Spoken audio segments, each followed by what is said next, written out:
Hi, everyone. I'm Molly Casey, Chief Curator and Co-founder at Nine Dot Arts. And today I have with me the amazing Alison Nestel-Patt, Director of Development and User Experience at Formativ.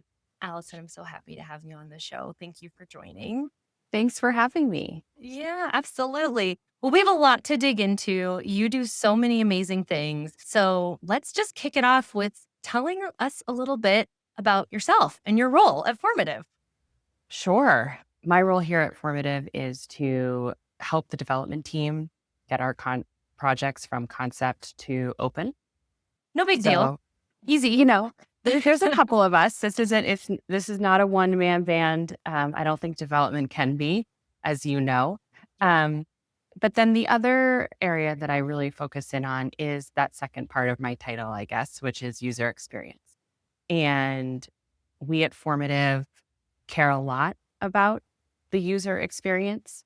Um, the user in real estate sometimes is forgotten, in our opinion. Mm, And I think we really think about the full life cycle of how someone is going to experience a built environment, and in some cases, the accompanying public realm or artistic elements too. Um, and so I really shepherd that kind of visioning carry through of the brand, the ecosystem, and that user experience across our portfolio. that's incredible. And that is hard work and not something that everybody thinks about, like you said. So it's like a pretty critical role in the success of a project. We agree. I mean, I do think we index pretty heavily on this aspect of Yeah. commercial real estate. Um, I think, you know, gone are the eras of just building a tower and people will come rent it, whether it's commercial office or residential. I think everyone's become more discerning. Mm, There's more information at our fingertips. There's more comparison. There's more even comparison in, well, what could I get in another city, in another country? right. Because there's so, with change to remote working too. I mean, there's just so much more flexibility now that people have. It's not just show up at the office and this is where you go for the next 30 Absolutely. years. Absolutely. Huge. So yeah, you really have to make an appealing product, if you will, for folks, but you also don't want it to feel like it's just a commodified product either. Like it's got to have meaning. For sure. And that can be really hard when you're dealing with um, let's just say four walls and a tall building, right?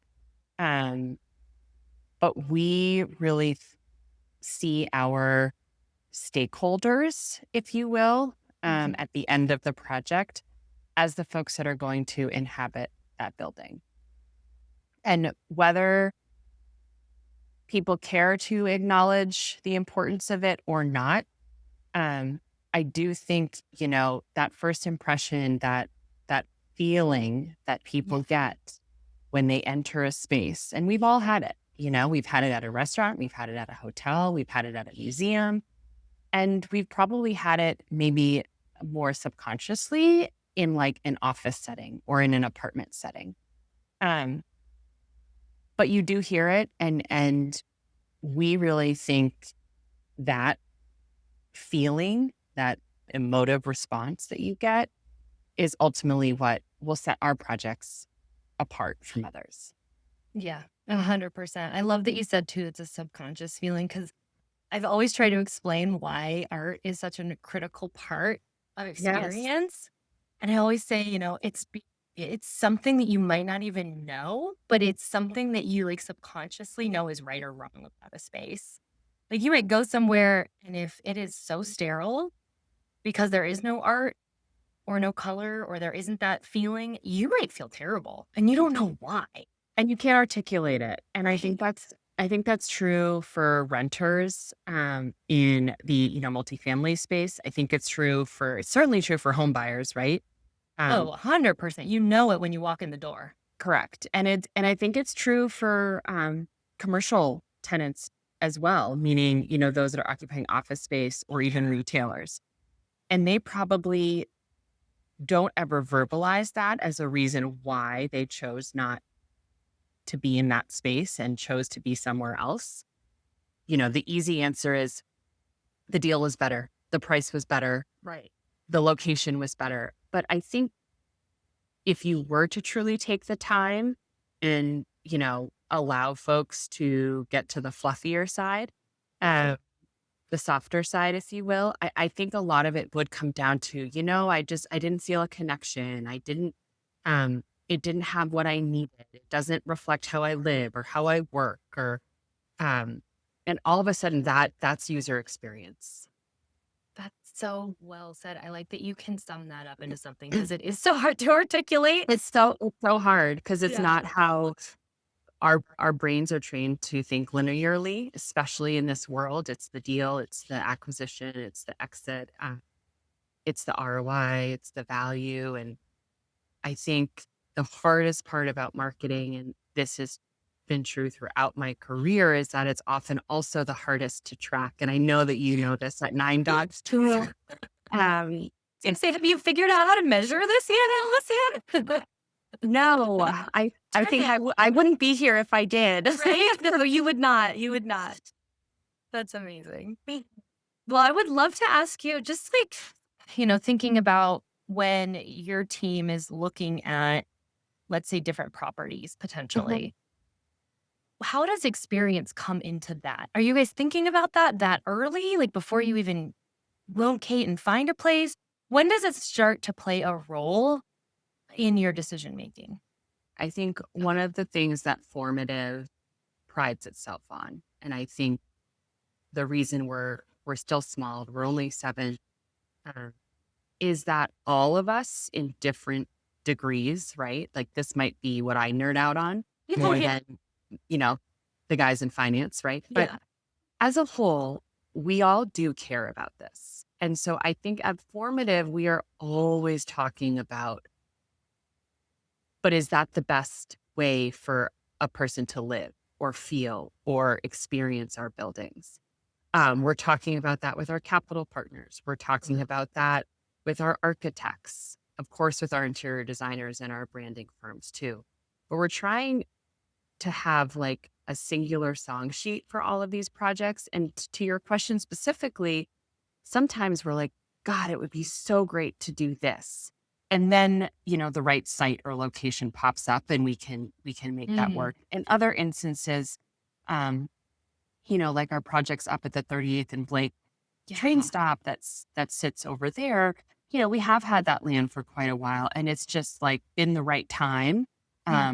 to execute on something that aligns with kind of our values and our passion and vision. So I think it's innate in all of us. And I think, again, that's where I see such similarities between the user experience in commercial real estate and how consumer brands have the same conversation. Their product is just different, right? Totally. Totally. But I don't know um, if everyone feels that way. It's often, oh, let's get through entitlements and start building, and then we'll put a brand on it. Yep. Um, or they've opened and there's some empty wall space, and they call you and they're like, "Hey, can you get us some art here?" Um, so I think if you do it piecemealed, that comes across. Hmm. And so I think for us, at least what we attempt to do, and obviously no one's perfect at this, and market conditions are making this exceedingly Right. hard right now, but we try to have it, you know, pre formation so that when we're kicking off a project, everyone knows at least where we want to go. Um, and hopefully that creates a more authentic result at the end. Well, it seems to me that formative, it's in your DNA as an organization. Absolutely. It is not a check the box requirement like, oh, we have to have user experience, don't forget. It's more like it's just the way you guys operate because it's what you're passionate about and it makes good projects. So it's like It's not even a question of if you include it. It's just baked into everything you do. Absolutely. And then it's like then it's the real how, right? Yes. Yes. That in fact, that's a great segue. Thank you. Sure. Yeah. How do you do it? And also, like, how do you see projects succeed or fail? Like, I think Mhm. that's because I feel like the how is plays into the success or the failure of experience. But maybe we start with how, and then we can talk about Sure. like the goods and the bads and like how it can play out. I think for us, it's not too dissimilar, to use a really strange analogy, but it's not too dissimilar for us from like the nutrition Oh, pyramid, right? Where like yeah, you have all the components and maybe they just have varying levels of importance, but they make the whole, right? yeah, that makes And for, sense. It's a good visual. yeah, and that kind of changes depending on the project, right? Mhm. If you're building a more high end luxury product, but you haven't allocated the right amount of space for what that means to the user, amenities, versatility, options, etc., then you're going to be behind the eight ball from the start, right? Right. Yeah, 100%. You're just you're left you're left out there to try really. And I do think there are a lot of projects that obviously the rent is what drives NOI and drives, project valuation, right? Mhm. So if you max out a project from the unit count perspective and then are like, oh, here's some extra space, we can just do really nice finishes and um, throw a pool on it and we're good. Rant, rant. It's Right? not you know it. You know that's like you can usually see it when you have Absolutely. it, right? You can You're feel it, right. you can see it. You're like, this And the doesn't renter feel like well can. thought out. No, and the renter can too. And so I think for us, we're always doing the opposite. We're like putting ourselves in that shoe. If I'm going to be spending a premium and I have the, income to support a pretty substantial rent payment every month, I'm probably also looking for ways to get out of my apartment and Mhm. host and entertain. I'm also probably, pretty successful, which means, I'm going to want office space maybe within my own residence if it's large enough. Right? Or I'm going to depend on my building to provide me with maybe a multitude of places for me to work. Um, Totally. Those little pods, those work pods now right. that get put into all the areas. Work Well, not pods, all, but maybe. Right. Work pods. Maybe it's true private rooms that like I could jump in this instance and yeah. join you on a podcast. It's is there more of a social library place to hang out where I'm working, but I still want, you know, to know that there's other humans around me, right? Right. Your Um, coffee shop without the coffee. Without the exactly. barista. Totally. So I think all of that has to be allocated appropriately. And then all of a sudden, your building's open and you're touring prospects and they're not even having to ask because they see it. And that just again gives you that great subconscious feeling. Let's keep Mhm. going there. Um, to justify whatever you're going to be asking them for Right. from an investment perspective. But that's really hard to do when your permit's been approved and you're under construction, right? Yeah. I mean, So if it you is expensive right. and And right now things it's are changing constantly. Like, oh my gosh, this place did that thing. That's a great idea. We want that in our project, but we're already down the road. Like it just, yeah, it's true. yep. And in some cases for us, it's designing spaces that if they don't work could pivot, right? So we're Mhm. not wedged into only ever having a golf simulator. If it ends up not working Such a good out, example. we could change that into a theater room or some other amenity that maybe the population who's living there is asking for. So I think there's always an element of flexibility too in design and user experience. Um, but I think the how for us is that it has to be part of that conversation at our kickoff. And this is something that Formative, um, I don't want to say, demands in a very like strict sense, but like we require, if you will, all of our project partners, um, architect, design firm, branding, and ourselves to have a singular kickoff. So Mhm. they're hearing us talk about it. They're hearing us talk about who's going to be living there, who's going to be renting office there, who's going to be, who are the hotel guests that we're targeting? Why are they coming to this place and not other neighborhoods in the market? Or where have they moved from, to your Oh, point? And what is that expectation coming into Denver, right? Um, so all of that happens together, and then everyone has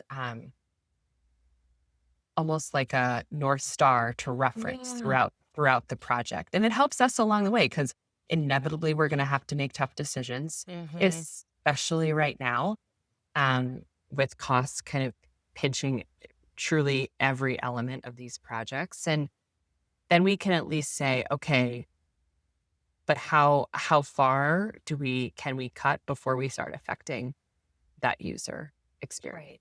Right. Right. You can get creative with your solution, but still Correct. keep on course, which I love Yes. that you guys have that collective meeting with everybody because it's really so much harder for all of those individual, stakeholders that are on the project helping to create your goals and vision Yeah. to not, yes, you can go out and tell everybody individually, but when you're all together and you hear it and you're all like bought in at the beginning, it just really helps to solidify the goal and get everyone Yep. like bought in and connected on it as opposed to being individual players and then having to like, well, did you hear this same thing? I think it's a really brilliant move. And I know it's probably hard to get everyone in a room, but it seems like it really pays off because your projects are fantastic. Well, thank you. I think when you find partners too that also value that and aren't coming to it with their own kind of um, brand Yeah. or ego, um, everyone is really excited to have this level of collaboration, from having exterior architecture match interior and blend seamlessly with branding. I mean, man, those are the projects that, you and I seek out when we go places. Those are the ones that you hear about that end up going viral or getting those awards that are coveted or recognition, right? But I think it's often super choppy. Hmm. And I would say the branding piece specifically, in my opinion, um, is usually a second thought. I'm so glad you brought that up because coming, from the art side where we're either, brilliantly brought in at the beginning and it's fantastic and we're part of all of those conversations along the way. And so we can really like dovetail all of our efforts into branding and marketing and experience. But sometimes, we come in late in the game and the brand's still not been decided or the brand is like changing. And it's almost like you want your brand right away, just so that everyone also like the brand is the life force, it's the ethos of the project. So like We agree. how do we all like do our best job if we don't know what this thing What it is? is, Yeah, right? sure, it's a multifamily, sure, it's an office building, but why is it different? Yeah. And the brand is what sets it apart I mean, I agree. initially, And right? this is, I will like die on the hill for the importance of that, Molly, because I agree with you. I think you don't need, the uniform or the name tag designed at the Right. start, but a name, a sense of a story, and a general look and feel is crucial. And we just had a wonderful experience with the project that's under construction where um, it we actually had interiors go a little first. Now, granted, sometimes Formative does some internal kind of ideation on projects first, and so we're able to at least not put creative barriers on people, but send people down at least a pathway of ideas. Right? Which This is helps. kind of yeah, right. Just some bumpers, some Yeah, guardrails, if you will. bumpers is a great way to say. Yeah. Yeah. And so we were able to do that with the interior design firm. And then once we brought on branding, they actually reference some of the interior design patterning and colors as they built out the brand. And so again, Love. your average person who's going to walk in this building won't be like, oh my gosh, on my collateral piece, I'm seeing, the same pattern as the tiling in our bathrooms. Right. However, I think holistically, it's going to feel really full and complete and different. And my hunch is that those differences are that exact detail, right? That carry through. Um, and that to us is job well done and will elevate that experience for, in this case, what will be future residents. That is so cool. And I think that, again, that comes back to It's that question. fun. It's fun. And it's like the secrets. I think of those things as scavenger Yeah. hunt pieces. Yeah. Um, Totally. the great examples when we did the silhouettes at the first iteration of the Cromford Hotel, and we had all these historic silhouettes behind the front desk. And we actually made some of our own and incorporated them in there. And we had like Walter Eisenberg's silhouette and Oh, Dana cool. Crawford's, but like nobody knew it unless you told them that they were in there. But like, how do we like get those little things that once you find out, you're like, it's a little nugget, it's a little Yep. extra to the story. Because to your point, coming up with even those beginning bumpers that you said, that just gives some structure for people to then really play with. Absolutely. Because otherwise, Because you're like, well, the world's your oyster, but sometimes the world's really big. Like, where do we come up with a story? Let's start with like, what's the place? What's who are the people who want to live here? Like, what are some of the just like basics you can start with, and then start to play around with that, and having the art or the interiors start off a little bit with that, and then have everyone collaborate and like bounce off of each other. You get an amazing project at the end of the day with that kind of collaboration, as opposed to everyone siloed. agreed. I mean, if you go the siloed route, I think you end up with generic Mm-hmm.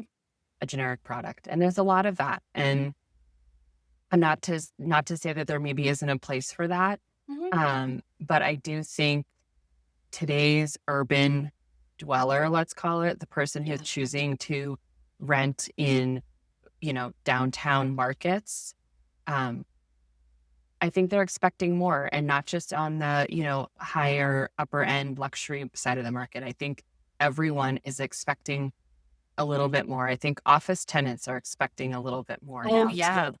big time. I mean, if they're like, if we're gonna actually go back to the office, it better be damn Totally. worth it. And what's funny is that whole we have to make it worth it statement is driven off of the experience, the user experience of their employees, right? Totally. Yep. That 100%.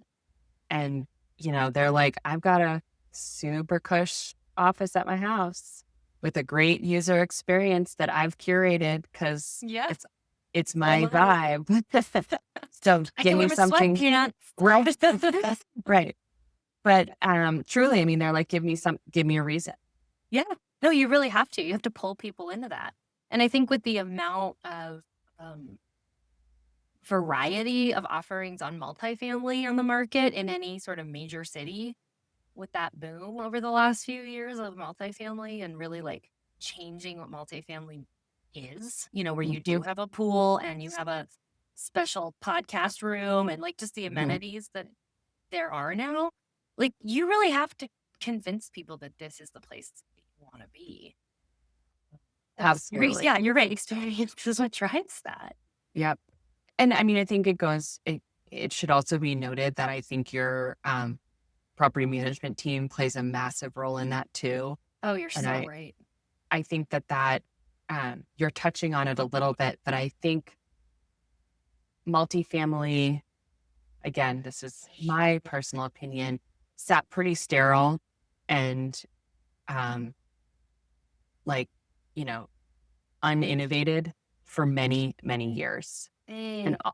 I think what you're starting to see is them acknowledge kind of what the success of the boutique hospitality industry did to hospitality. And all of a sudden, you're starting to see multifamily kind of latch on to, we're essentially a long stay hotel. Yeah, you guys are like those 2 worlds have merged. They're just gray area. They were like this for a very long time. Really? And I think, there's now some appreciation for what, again, those independent boutique hotels did Mhm. to the hotel industry and how that can be applied to multifamily. And, yes, that comes down to us on the developer's owner side, but it truly also comes down to that property management side too. And, that level of personal touch that those folks can add again to your experience um, drives incredible value. And I think is becoming crucial to, like you're saying, just the competitive nature of all these different residential buildings. Yeah, I mean, ultimately, you're not getting a hello from the building every day. You're getting a hello Right. from the person at the front desk, and that changes your day. Totally. I have to go through the lobby of the newer multifamily to get through my gym, and I can't tell you how much these young men who work at the front desk have made an impression on me. Like, I just literally breeze through there. I have no business. Like, I'm using the parking lot, you know? Sure. And they're so nice. And they're like, hello, how are you today? It's so good to see you. And I'm like, I don't live here. Like, you don't have to do that for me. But it's just in their nature because that's who they are. And those are the people you want out there. That property management team just had something for Valentine's Day that I wanted to go to. It was like Right. a prom themed event. And I was like, I want to go to prom. That sounds like Right. so it's like it really does make or break that experience on a day-to-day basis for the resident living there It and for does. future residents. Like And I think, all those things that we're talking about, the brand, the interior, the integration, that property management yeah. side, it does often come at a bit of a premium, right? And so we have to value that. We have to explain that value to our, financial partners and capital partners. And everyone has to understand the why. And surely, we're all going to find um, cost effective ways to do things at the end to make these projects go. But if you're at least starting really high in your goal, you can find a way to make it work. It's hard to start here and then tack on, oops, we need to. And then you find yourself exploding budgets, right? Right. No, Um, nobody wants to have added cost. we literally can't right now. Right. There is nowhere to get that from. There's no longer is there fluff no, anywhere. no contingency money. So, Very little.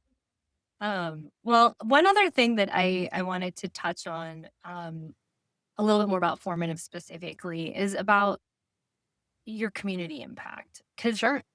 you guys, how do you balance that? I mean, obviously you just mentioned a little bit about, having a great property management company that's gonna probably cost a little bit more of a premium, but you create great community, which means people want to stay longer. So really at the end of the day, you've created value that then people aren't gonna move out all the time, right? You're not gonna be Mhm. having to like re-up leases or you will re-up leases because people like it.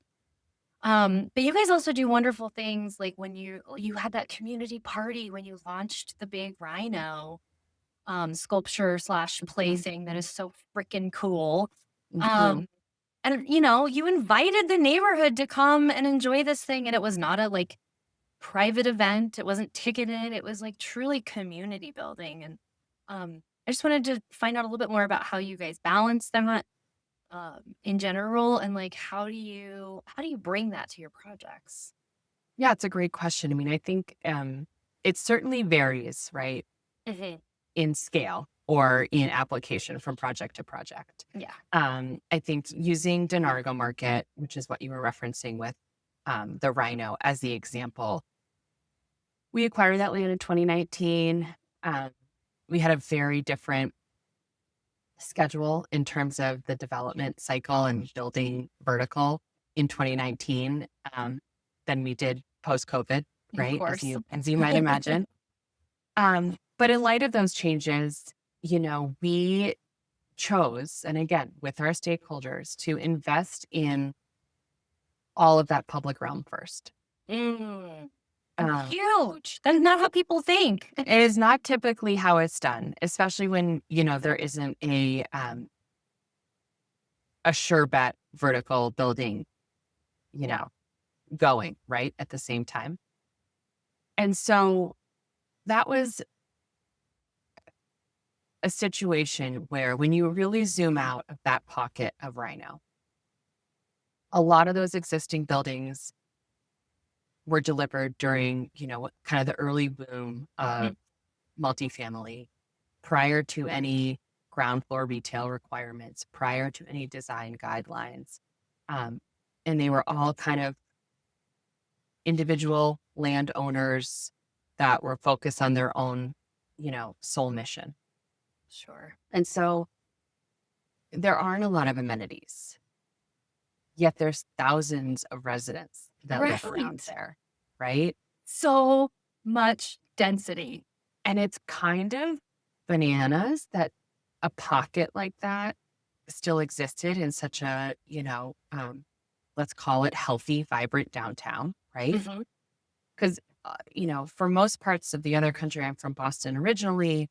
You look at Los Angeles, New York, Chicago, San Francisco, Miami, man, those big 17-acre pockets downtown are rare, rare, rare. Yeah. Um, or Impossible. they're on like version 2 or 3, right?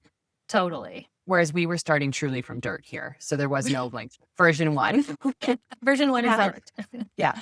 So I think um, I don't want to say it was almost like obvious that we had to do this first, but it felt like, well, we can't just build buildings and not Mhm.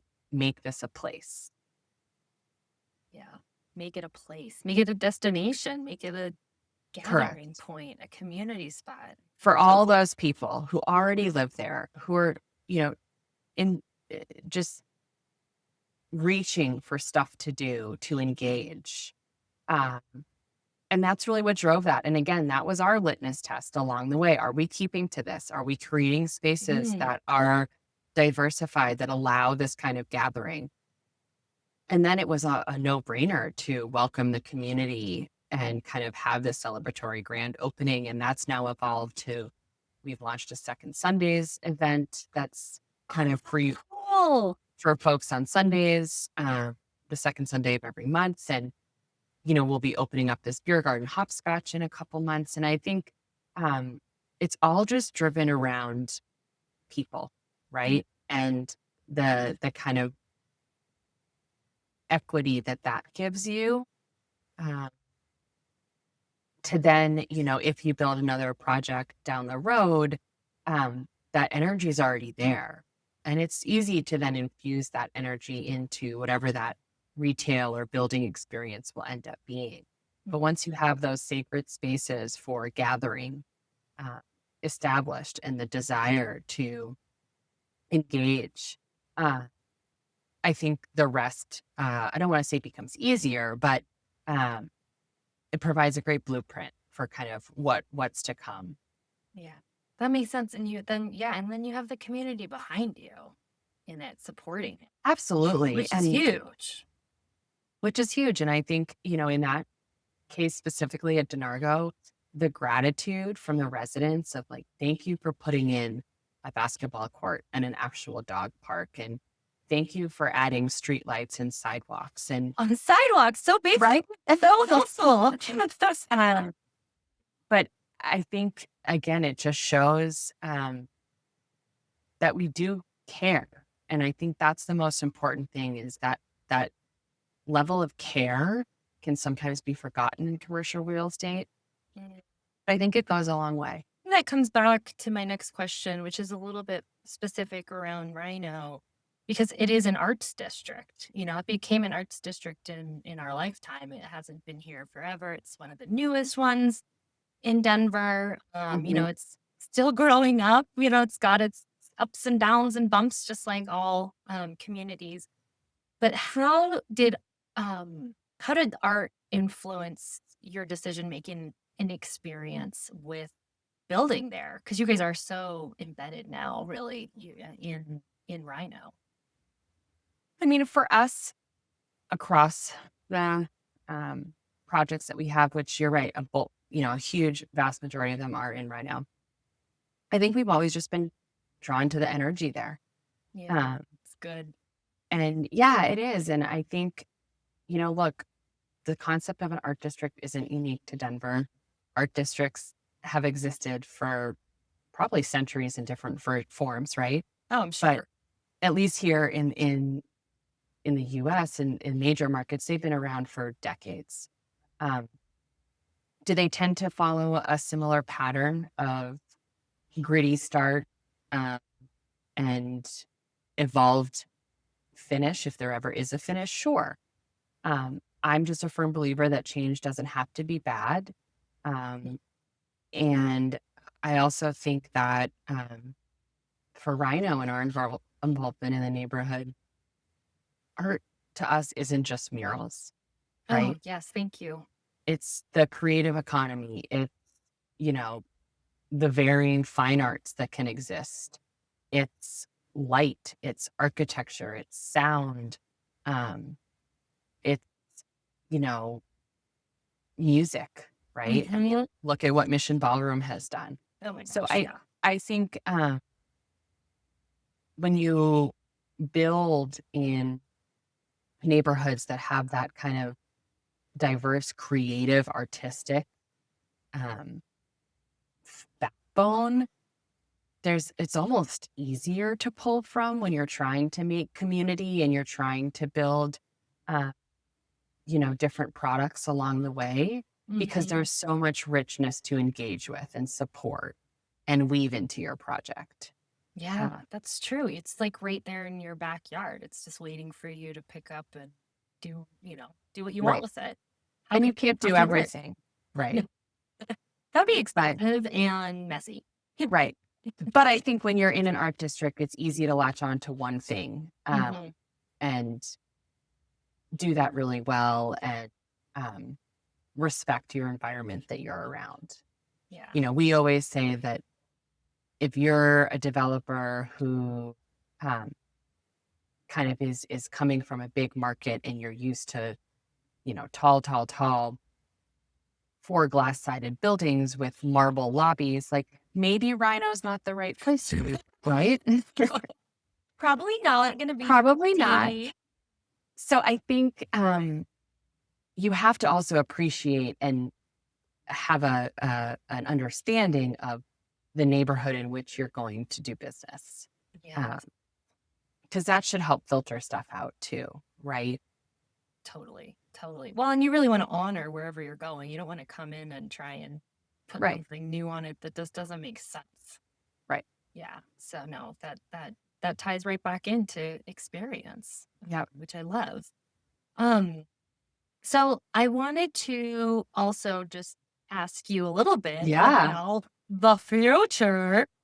Um, Sure. looking ahead, what do you think is going to drive projects to success? What are some things um, that you think people will prioritize or that you think will set folks apart over the next 5 to 10 years here in Denver and then, maybe more on a national scale as well? Sure. Um, I know that everyone's like over COVID, right? But Still here, by the way, like, I think you can still get it, but yeah, you can be yeah, over it. pretty sure you can still take a test for it. Yep. However, um, I think, and this is maybe getting a little esoteric, but I think we all are still recovering a little bit from that, from the prolonged period of isolation, even when isolation wasn't just like in your house, even when you still were kind of only doing some social things. Most people were still working from home.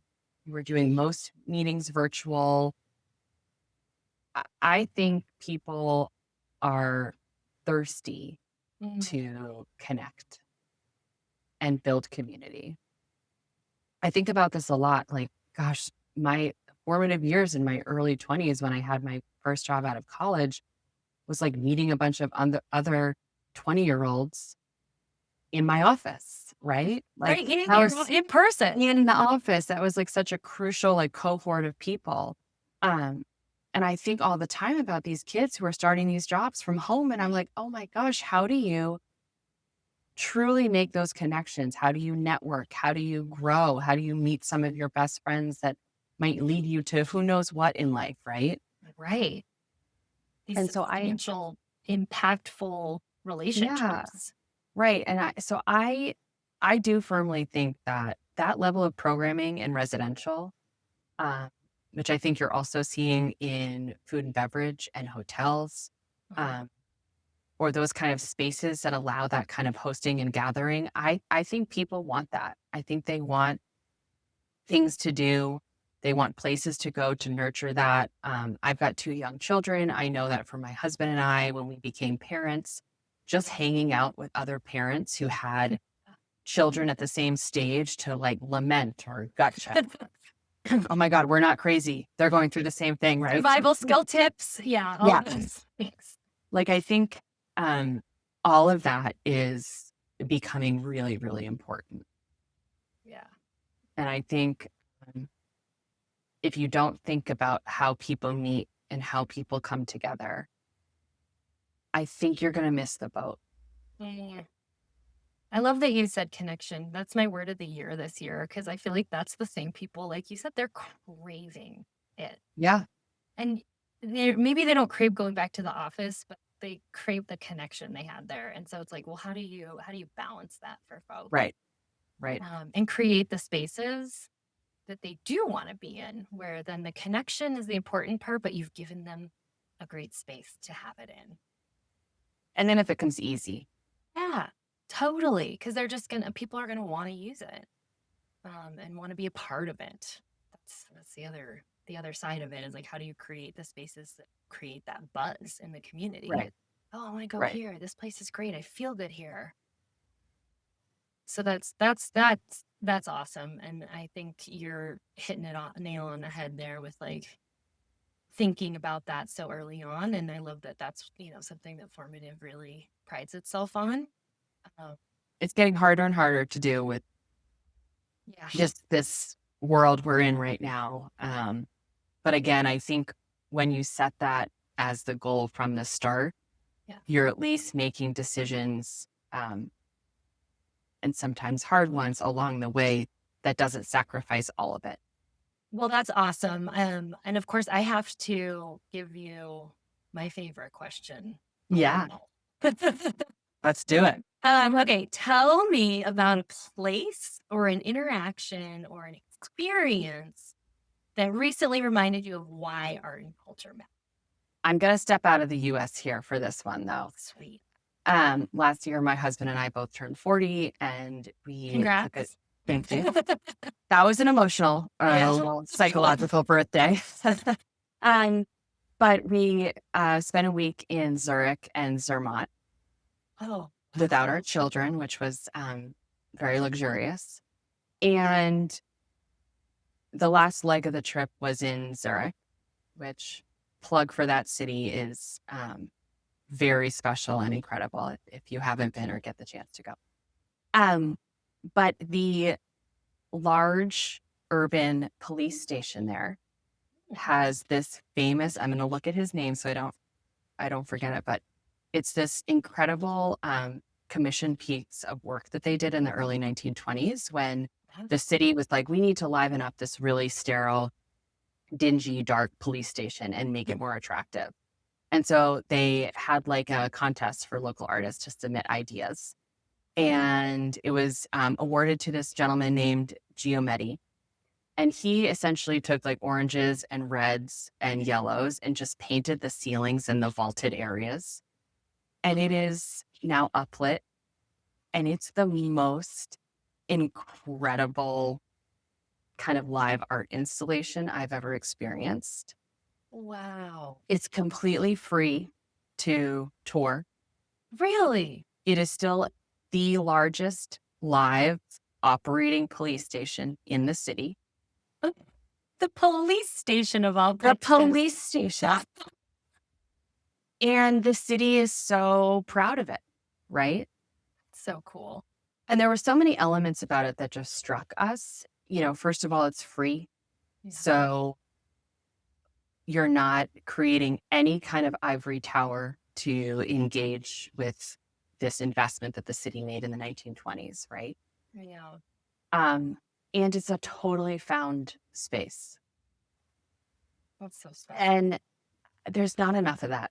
No, I love that that was your example because I'm also thinking about the people who walk through that door that maybe don't wanna be there. Like, does that change their spirit when they're walking through there? Totally. Totally. Like, because I think of, like, yeah, scary, dark police station. That's, like, how police stations, I kind of just envision them all to be. But to have this, like, joyful, artistic expression, I wonder what that does psychologically to everyone who works there too.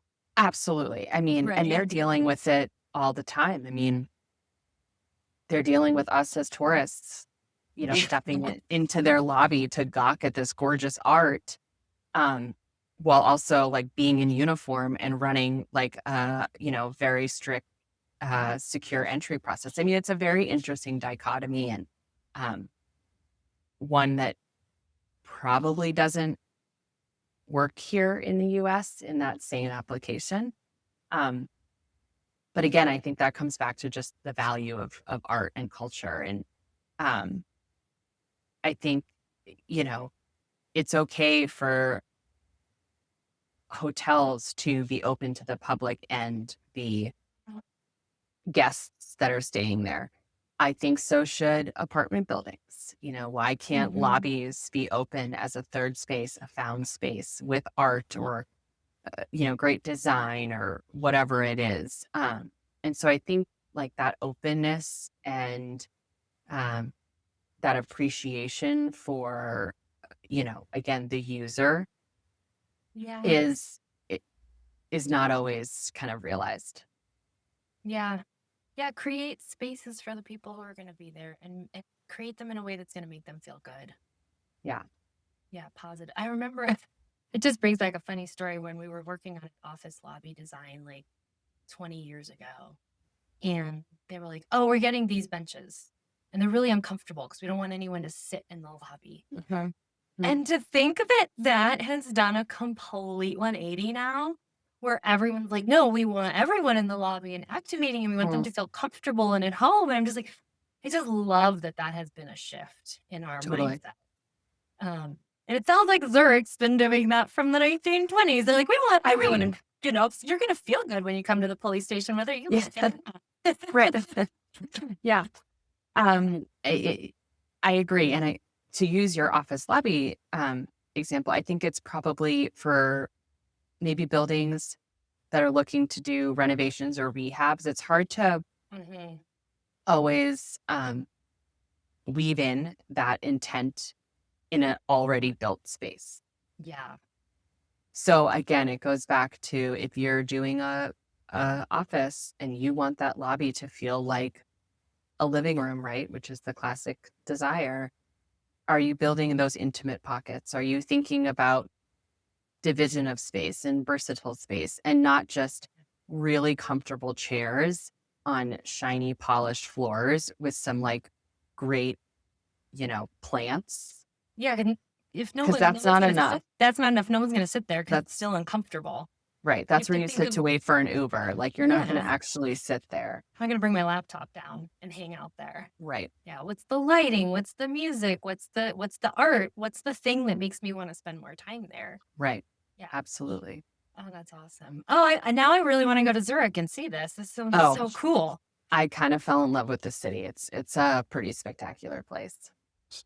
Awesome. Well, what a great way to spend your birthday together too. Yeah, I it love was that. fun. It That's was so fun. cool. Well, I have just loved talking to you, Allison. I think this Same, is always. so fun. I love hanging out with you and just, hearing about experience and how critical that is because it's, something that we infuse, obviously, as part of our business model. Like that's what we Of do. We help course. bring experience. So being able to hear it from the development side and a marketing side of things and just how thoughtful you guys are about that is just really exciting. If our listeners want to learn more about you and Formative, where can they find you guys online? I would formativeco.com is our website. We're, on LinkedIn and We're on the I know, I Instagram. was gonna say, you do a good job on Instagram. You guys do some fun stuff on there. And then, yeah, we're, always walking around the neighborhood. So get familiar with our faces on our website and say hi. Awesome. Thanks so much, Allison. Awesome. Thank you, Molly.